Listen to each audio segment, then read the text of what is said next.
Hello and welcome to the Commander's Quarters. I'm your host Mitch, glad to have you here. Here at the Commander's Quarters, we build fun and inexpensive focused Commander decks. But today's episode is going to be a Commander quick take. On episodes like these, I give you my initial take on a newly spoiled Commander from an upcoming set. I'm going to talk about a potential direction for that Commander and possible cards that you can use for that build. In this show, and episodes like this are possible because of viewers like you. So make sure that you like this episode, subscribe to the channel, and share it with friends. And while you're at it, hit that bell notification icon so you don't miss any episodes. You can also support this show directly by becoming a patron. There are many benefits to being a patron, and I truly couldn't do this without their support. Another way that you can support the show is by checking out our merchandise on thecommandersquarters.com. And finally, you can support this show by supporting our sponsor, TCG Player. So whenever you're buying a deck or just individual cards, make sure you use our links below.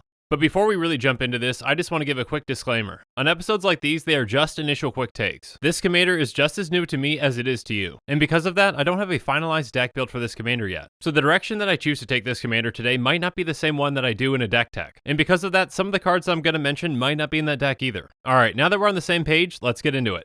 Today's Commander quick take is on Sisay Weatherlight Captain. Sisay is a 2/2 human soldier that costs 2 and a white. She gets +1/+1 for each color among other legendary permanents you control. And you can pay WUBRG to search your library for a legendary permanent card with converted mana cost less than her power, put that card onto the battlefield, then shuffle your library. To be honest, I'm not sure exactly how powerful Sisay is going to be. What I do know is that she's a fantastic 5-color commander for a Legendary Matters deck. Her tutoring ability can be quite powerful, but it is limited by her power. But the more legendary permanents we get onto the battlefield with different colors, the more powerful she becomes. Without any outside effects, the biggest that she can become is a 7/7, which would mean that our limitation is that we could search for a legendary permanent with a converted mana cost of 6 or less. But there are plenty of other ways to boost her power, so we can even break that limitation if we want to. Regardless, this will be a true 5-color deck, so we really need to focus on fixing and ramp. And with a budget mana base, we're going to lean on artifacts for that. While Traveler's Amulet doesn't ramp us, it will help us fix our mana. And since this is a 5-color deck, we have access to every single signet, and those both help ramp us and fix our mana. And Firemind Vessel is a new great addition that really helps us get the mana that we need.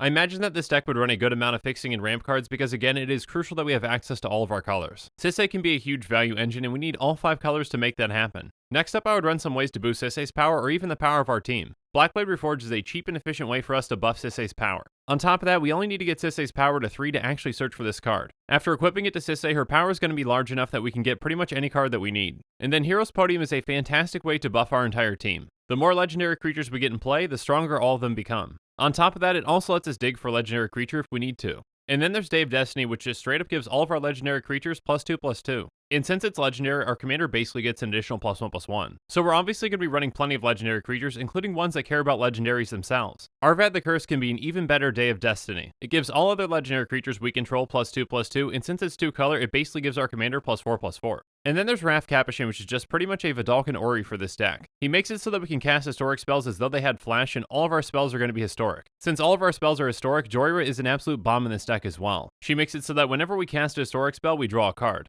The amount of value that she can provide us is absolutely incredible. This can make her a great early choice for us to tutor up with our commander. We're going to be running plenty of legendary creatures, but we're also going to be running some legendary sorceries too.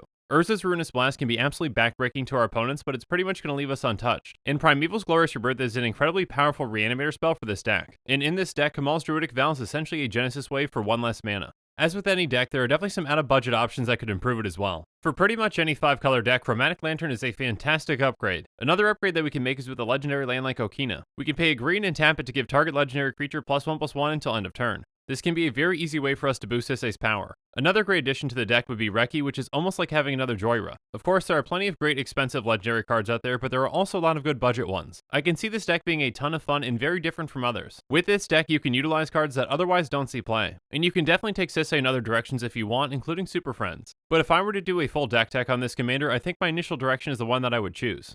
But I really want to hear your thoughts on this take, so why don't you let me know in the comments below. And make sure that you're following us on social media for more updates and sneak peeks on future episodes. Links to our social media accounts can be found in the description.